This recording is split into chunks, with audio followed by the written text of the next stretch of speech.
Ms. Stefanik is recognized. She is appearing virtually. Ms. Stefanik, you are recognized for 5 minutes.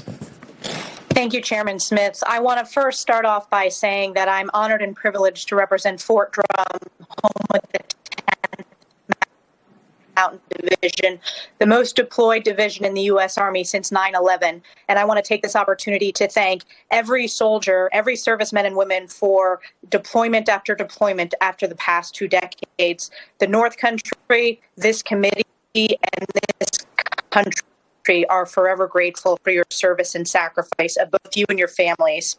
I want to direct the first question, to any of you on the panel today, and it's about the evacuation and force protection efforts at the Hamid Karzai International Airport. Force protection efforts were made specifically as the ISIS-K threat intelligence came in before and after the suicide bombing at the airport. So, Representative, first of all, the 10th Mountain was a key part of our defense there at the airport, and I certainly appreciate their contribution to it. Force protection is something we balanced all the time against the requirement to let people come in and be processed and get on the airplanes. So we looked at that every day. And as you know, those two things are in tension, and you have to balance them every day. We had over 300 credible intelligence reports of ISIS-K plans to attack the airport.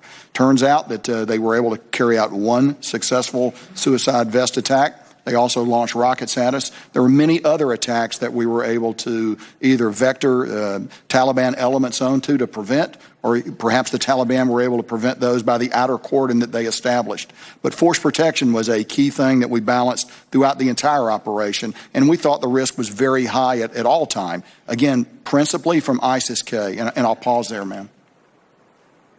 I'm going to follow up. We depended upon the Taliban for security to get the evacuees and Americans behind enemy lines into the airport.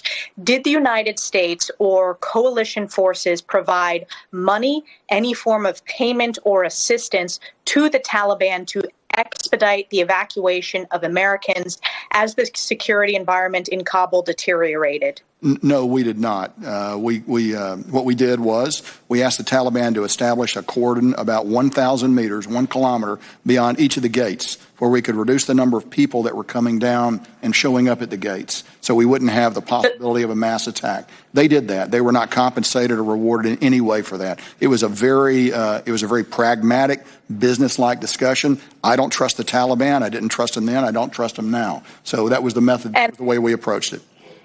Thank you, General McKenzie. And Secretary Austin, I just want to get the department on record in addition to General McKenzie's answer. So there was no form of payment by the U.S. or coalition forces at any time during the evacuation to the Taliban?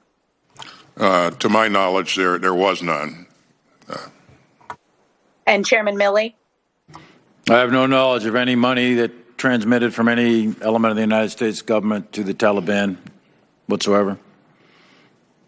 My next question is, we are 20 years from the attacks on 9/11, and I obviously am from the state of New York, and it is a very, very solemn occasion for all Americans, but particularly New Yorkers, every year as we commemorate that date.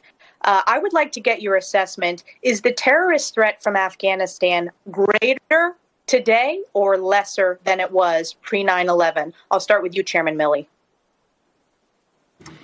I think right this minute it is lesser than it was in 9/11. However, I think the conditions are set or could be set, and I testified to this yesterday, I say it again, I've said it in public many times.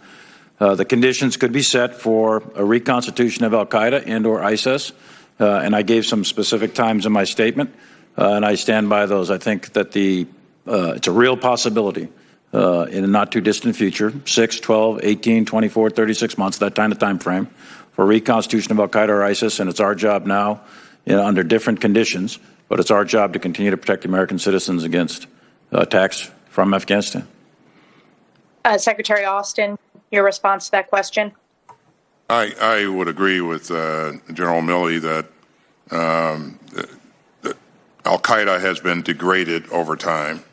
Now, terrorist organizations seek ungoverned spaces so that they can train and equip and thrive, and so there is clearly a possibility that can happen here going forward.